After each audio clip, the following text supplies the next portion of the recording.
Mi madre me cortó de su vida por hacer que su verdadera hija se sintiera insegura. Luego mi padrastro me dijo, deja de opacar a la familia. Me vetaron de todos los eventos y se saltaron mi boda cuando me negué a mantener todo en silencio. Ahora me ruegan que volvamos a hablar, pero solo si me disculpo por arruinarlo todo. Hola, Reddit. Me llamo Emily y tengo 29 años. Ojalá pudiera decir que vengo de una familia amorosa y solidaria, de esas que aplauden con más fuerza en tu graduación, que lloran contigo en los momentos duros y que brindan por ti en tu boda como si fueras la estrella de la noche. Pero esa no es mi familia, nunca lo ha sido. Cuando tenía 9 años, mi mamá se casó con Rick, mi padrastro. Con él llegó su hija biológica, Harper, que tenía 7. Por fuera parecíamos una familia felizmente ensamblada. Por dentro, yo siempre me sentí como una invitada en mi propia casa. Harper era tratada como un tesoro, delicada, valiosa, intocable. Yo era la que tenía que ceder, adaptarme y tener cuidado de no hacerla sentir excluida, o peor, inferior. Empezó con cosas pequeñas. Si sacaba mejor calificación, me pedían que no lo hiciera notar para que Harper no se sintiera mal. Si me daban un solo en el coro escolar, tenía que actuar como si no fuera la gran cosa, especialmente si a ella no le daban uno. Cuando entré al cuadro de honor 3 años seguidos, mi mamá me dijo que ya no llevara los diplomas a casa porque hacían que Harper se sintiera poco lograda. Yo tenía 13 años. Llegué a pensar que tal vez lo estaba exagerando, que quizá era muy sensible, pero el patrón se repetía. Cada vez que lograba algo, recibía menos cariño, no más. Mi padrastro siempre soltaba comentarios como, no tienes que brillar más que todos. Esta familia no necesita una estrella, necesita trabajo en equipo. Y empeoró con el tiempo. Yo entré a una universidad a Ivy League. Harper abandonó el colegio comunitario en su segundo semestre. A los 26 ya tenía un trabajo de 6 cifras. Harper seguía viviendo en casa, rebotando entre trabajos temporales. Mis padres, sí, a veces todavía les decía así por costumbre, se fueron alejando cada vez más. Dejaron de invitarme a reuniones. Las cenas navideñas siempre tenían una excusa. Las reuniones familiares se les olvidaban. Cuando les pregunté, mi mamá me dijo, solo no queríamos que Harper sintiera que no está haciendo lo suficiente. No supe ni qué responder. Pasé el año siguiente en terapia, intentando entender lo que significaba ser excluida solo por existir, por lograr cosas, por estar orgullosa de mí misma. Y luego conocí a Chris, el hombre que ahora es mi esposo. Él es todo lo que ellos nunca fueron, solidario, amable, celebra cada uno de mis logros como si fueran suyos. Cuando nos comprometimos, pensé, ingenuamente, que quizá, solo quizá, ese sería el momento que uniría a mi familia otra vez.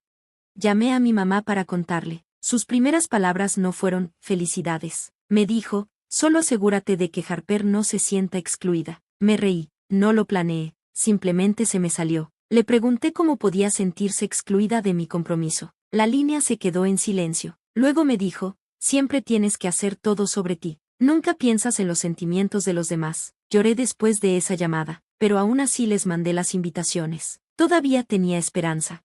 Incluso le di un lugar a Harper como dama de honor, aunque Chris me dijo que no lo hiciera. Solo quería evitar que tuvieran otra excusa para culparme. Nunca confirmaron su asistencia, ni un mensaje, ni una llamada. El número de mi mamá, eventualmente, dejó de sonar.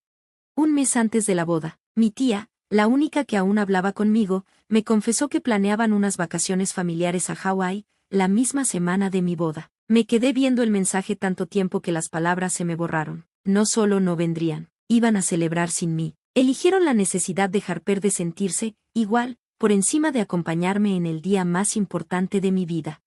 Cuando publiqué fotos de la boda en redes, una de ellas la subtitulé, agradecida por haber creado hoy mi propia familia. La sangre no siempre significa amor, y ahí fue cuando se desató el infierno. Recibí un mensaje de Rick, eso fue cruel, estás tratando de pintarnos como los villanos. Harper no se sentía cómoda y tú deberías haber sido más considerada. Luego mi mamá mandó un texto larguísimo, acusándome de avergonzar a la familia, de hacerlo todo sobre mí y de no entender el dolor que le había causado a Harper todos estos años. Dijo que se acabó, que ya no era bienvenida en sus vidas a menos que ofreciera una disculpa pública y borrara las fotos de la boda de Facebook. No respondí. En vez de eso, imprimí ese mensaje y lo enmarqué. Ahora está en mi oficina como recordatorio de que el silencio no siempre es paz, a veces es el límite que por fin te atreviste a poner.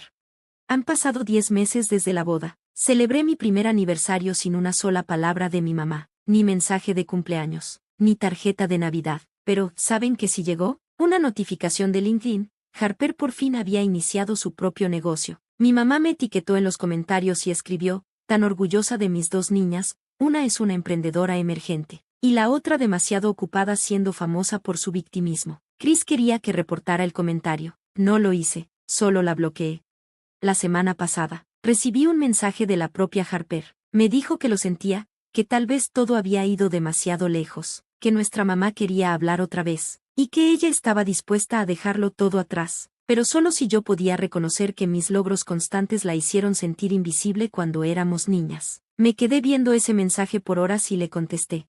Harper, siento que te hayas sentido invisible, pero jamás voy a disculparme por trabajar duro, por soñar en grande o por negarme a apagar mi luz solo para que los demás estén cómodos. Pasé 2 décadas siendo castigada por brillar. Y ahí se acabó la conversación. No ha vuelto a contestar. Hace 2 días, mi mamá me mandó un correo. El asunto decía, hablemos. Dentro, escribió que me extrañaba, que Rick quería verme y que quizá podíamos reconectar, pero solo si me disculpaba y admitía que exageré todo. Cerré la laptop. Hubo un tiempo en que habría saltado por esa oportunidad, pero esa versión de mí ya no existe, la que rogaba por migajas, la que intentaba encogerse para no incomodar a quienes siempre la vieron como una amenaza. Ahora solo me pregunto hasta dónde llegarán cuando se den cuenta de que no voy a regresar bajo sus condiciones. Han pasado 2 meses desde que mi mamá me mandó ese correo, y sigo sin responder. Pensé que tal vez se rendiría después del silencio, que se encerraría en su burbuja de negación, diciéndose a sí misma que yo era el problema y que hizo lo mejor que pudo. Pero no, esta vez fue diferente, porque por primera vez en su vida, ya no tenía el poder, y eso la estaba volviendo loca. La siguiente ola llegó en silencio, de personas que ella pensó que aún escucharía, un primo en Instagram, una vieja amiga de la familia en LinkedIn. Todos dijeron lo mismo con palabras distintas, tu mamá te extraña, la vida es corta, no dejes que esto sea para siempre, como si no hubiera pasado años llorando por una madre que en realidad ya no era mía, como si no hubiera derramado lágrimas en Nochebuena viendo a otras familias subir fotos en pijamas coordinadas. Como si no me hubiera sentado en el coche afuera de su casa en acción de gracias solo para ver si realmente estaban todos ahí, fingiendo que yo no existía, y si estaban, riendo, como si yo solo fuera un nombre que evitaban pronunciar. Aún así, una parte de mí se sintió tentada. Esa es la magia cruel del trauma familiar, siempre con esperanza, siempre deseando. Chris lo notó en mi cara una noche, estaba en el sillón, laptop abierta, releyendo el mismo correo de mi mamá como si fuera a transformarse en algo parecido al amor. No me presionó, solo me trajo una taza de té. Se sentó a mi lado y me dijo con calma, no le debes tu silencio a nadie solo porque son familia. Fue ahí cuando entendí algo que no había querido admitir. No estaba esperando para perdonarlos, estaba esperando que fueran otras personas, que me vieran, que me valoraran, que me quisieran sin condiciones. Pero no iba a pasar, ni ahora, ni nunca. Quería cerrar el ciclo. No por ellos, por mí, así que escribí una carta que nunca envié, no sé si algún día lo haga, pero escribirla fue como abrir una ventana en una habitación donde llevaba años ahogándome. Mamá. Solía pensar que amar era ceder, que ser una buena hija significaba no brillar demasiado, no celebrar muy fuerte, no pedir demasiado. Pensaba que si me quedaba callada, si era humilde y servicial, tal vez me verías, tal vez, al fin, te sentirías orgullosa de mí, pero nunca fui tu prioridad. Tu forma de amar siempre venía con condiciones. Solo era, segura, dentro de tu afecto cuando no desafiaba la comodidad de Harper. Cada vez que sobresalía, tú tomabas sus inseguridades y me las dabas a mí como si fueran mi carga, y la cargué por años. Me encogí no por modestia, sino por supervivencia. Aprendí a celebrar en silencio, a doler sin hacer ruido, a nunca preguntar, ¿por qué no yo? Pero ya no más.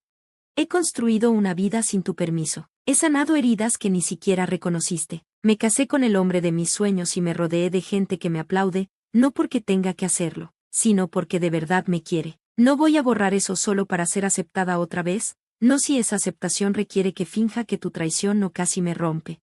Así que si buscas una disculpa, aquí está la única que vas a recibir. Lamento haber tardado tanto en elegirme a mí misma. Adiós. Escribir eso rompió algo dentro de mí, pero no en mal sentido. Fue una especie de libertad silenciosa, de esa que no necesitas gritar, ni publicar, ni demostrar, simplemente es, como respirar.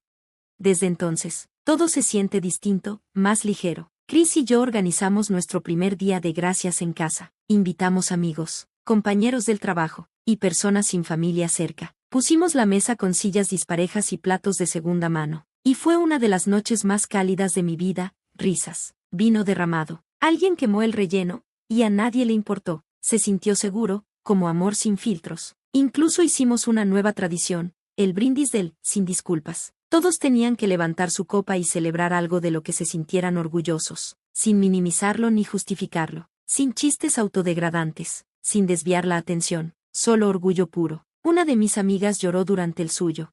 Por primera vez, yo también, porque me di cuenta de que, al fin, había creado la familia que siempre quise tener. Hace unas semanas, recibí otro correo, esta vez de Rick, corto y torpe: te extrañamos. Fue un error no ir a tu boda. Harper está mejor. Tal vez podamos vernos y hablar. Estuvo sin abrir en mi bandeja una semana, hasta que por fin lo leí, no porque me diera miedo, sino porque ya no tenía poder sobre mí. Lo leí, lo borré, no sentí nada.